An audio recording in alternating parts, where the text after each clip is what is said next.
আমি বন্দনা মুখার্জি। আমি এখন একটা ব্লগ শুরু করলাম। আর আজকে হচ্ছে বুধবারের সকালবেলা। তো আমি এখন সবে রান্না তো করে নেব। তো তার আগে করতে হবে আমাকে আগে ব্রেকফাস্টের চিন্তা। সকালে উঠেই চা খেলাম, তারপর ব্রেকফাস্ট বানাবো। আজকে রুটি আলু বেগুনের তরকারি বানাবো। আর লাঞ্চের জন্য দেখি কি বানাই। আজকে ডেট হচ্ছে সেই এঁচড় নিয়েছিলাম না, এঁচড় বানাবো। আর এঁচড়টা কি করে আমি যেটা কাটি খুব সহজ পদ্ধতি আর খুব ভালোভাবে সেটা পিস পিস করা যায়।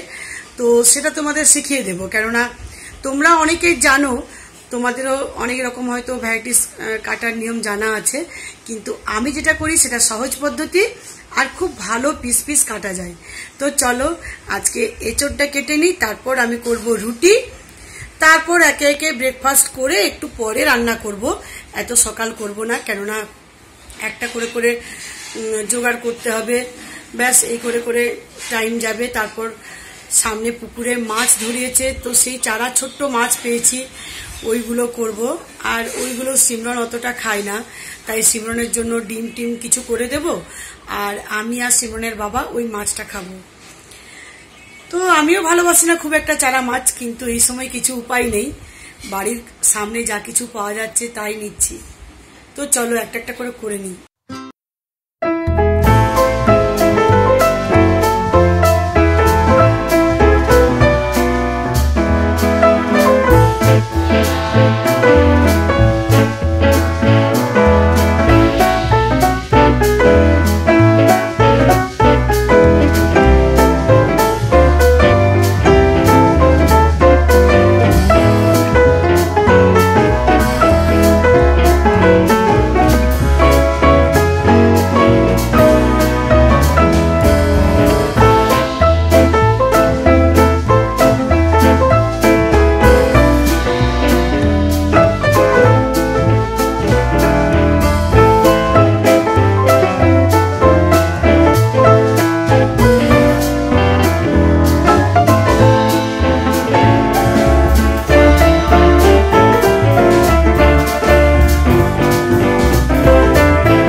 এই মাত্র আমাদের ব্রেকফাস্ট হলো। এই নিচের পোর্শনটা একটু যদি উপর দিকে করতে যান, ঠিক মতো ধীরে ধীরে করবেন, এটা উপরে উঠে যাবে। দেখুন কত ফিল্টার গুলো নোংরা হয়েছে, এরপর এটা থেকে যাবে। আর এগুলো একটু উপর দিকে করে একটা একটা একটা একটা করে বের করে নিতে হবে।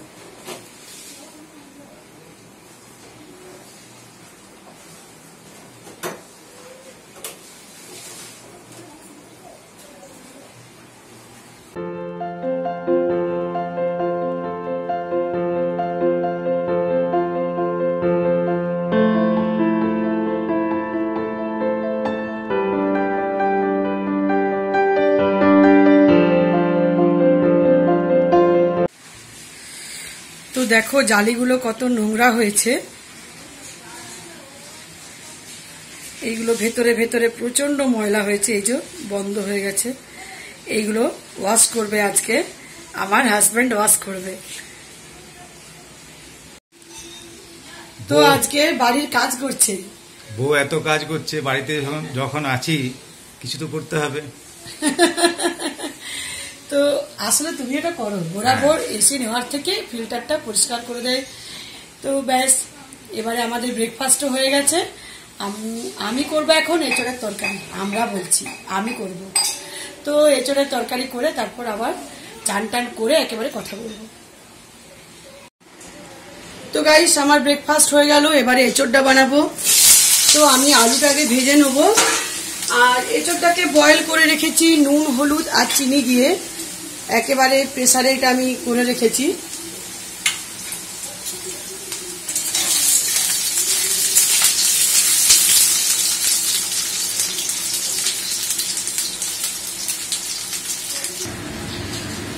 তো আলুটা ভাজা হয়ে গেছে, এবারে দিলাম 5 ফোড়ন,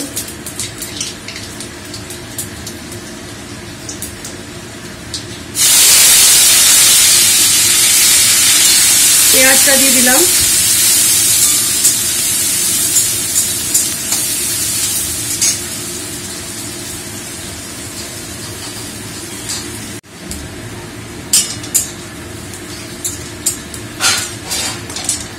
পেঁয়াজ ভাজা হয়ে গেছে, রসুন দিয়ে দিচ্ছি। রসুনের পরে আদা দেব, গুঁড়ো মশলা দেব, যেভাবে মশলা কষ।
আমার চান তো হয়ে গেছে, কিন্তু একটা বিশাল ব্যাপার হয়ে গেল। বাঁকুড়াতে একটা বিশাল জোর ভূমিকম্প হলো, একেবারে এখনো বুকের মধ্যে সেই যেন ভূমিকম্প হচ্ছে। তো সেই রান্না বান্না শেষ করেছি, এবার সিমরন আমি বসে আছি খাটে, আর আমরা গল্প করছি। তো গল্প করতে করতে মনে হলো কেউ যেন আমাদের একেবারে জোর করে খাটটা মানে একেবারে ঠিলছে, আর খাট যেন একেবারে সেই এত জোর পুরো কম্পন হচ্ছে, দুলছে, মনে হচ্ছে যেন জোর করে কেউ যেন হিলাচ্ছে।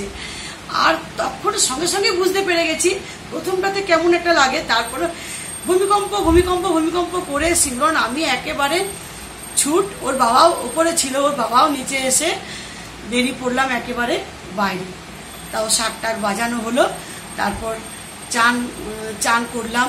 চান করার মানে বাথরুমে ঢুকতেই ভয় পাচ্ছি, মনে হচ্ছে বাথরুমে ঢুকলেই সেই কম্পনটা অনুভূত হবে, সেই আবার ভূমিকম্প আবার যদি হয়, এরকম মনে হচ্ছে। কি করব বলো? আর তোমাদের ওখানে কোথায় কি হলো, মানে কতজন এটা বুঝতে পেরেছো, কোথায় কোথায় হলো, অবশ্যই আমাকে জানাবে। তো অনেক দেরি হয়ে গেছে আজকে, সিমরনের বাবা এখন পুজো করছে। তো পুজো করার পর এবারে আমরা খাবো। চলো এখন লাঞ্চটা করে নিই, তারপর আবার কথা বলবো। তো গাইস, লাঞ্চ করব। আর এই দেখো আজকে পাট শাক বানিয়েছি, আর এঁচড়ের তরকারি যেটা বানালাম, আর এখানে আছে চারা মাছ বানিয়েছি, এই যে সর্ষে মাছের ঝাল বানিয়েছি। তো চলো আমরা লাঞ্চ করে নিই, তারপর আবার কথা বলবো। তো গাইস, এই মাত্র আমরা একটু বিশ্রাম নিয়ে উঠলাম, আর উঠে এখন ঘড়িতে বাজে 5:30, আর পুরো অন্ধকার সন্ধে হয়ে গেছে, কেননা আজকে 4টে থেকে মেঘ করেছে আকাশ পুরো একেবারে, সে কালবৈশাখীর যেটা হয় আর কি, ঝড় বৃষ্টি, বাইরে বৃষ্টি হচ্ছে আর প্রচন্ড মেঘ, আওয়াজ মেঘের যে গর্জন, তারপর ঝড়ও হচ্ছে, প্রথমটা ঝড় হলো, তারপর এখন বৃষ্টি হচ্ছে। তো সেই আর কি, সন্ধে হয়ে গেছে পুরো। আর চা করব, চা করতে বাকি আছে, চা তো হবে। আজকে অনেক কাজ করেছে, অনেক কাজ বলতে এসির যে ফিল্টার সেটা ওয়াশ করেছে, ব্যাস এইটুকু করে মনে হাঁপিয়ে গেছে। শ্যাম্পু দিয়ে ওয়াশ করতে হবে। হ্যাঁ, কি দিয়ে? শ্যাম্পু দিয়ে। তো ওটা শ্যাম্পু দিয়ে ওয়াশ করেছে জালিগুলো, তারপর রোদ্দুরে মনে শুকিয়েছে না একটু হালকা, একটু শুকিয়ে তারপর ওটা আবার লাগিয়েছে। এই কাজ। সিমরান এখন পড়ছে, এবার আমি চা করব। তো ব্লগটা আর বড় করছি না, এখন কি করবে বলো, লকডাউনের সময় ছোট ছোট ব্লগ দেখো, এখানে শেষ করছি। ভালো লাগলে অবশ্যই একটা লাইক করো, সাবস্ক্রাইব, কমেন্ট, শেয়ার করতে ভুলবে না। যদি পারি তো আবার আগামীকাল আবার ব্লগ করব নতুন। চলো এখন একটু এমনি হবে ছোট ছোট ব্লগ, তারপর আবার মার্কেট টার্কেট খুললে, পরিবেশ ঠিক হলে আবার হবে। বাই বাই, সবাই ভালো থেকো, সুস্থ থেকো।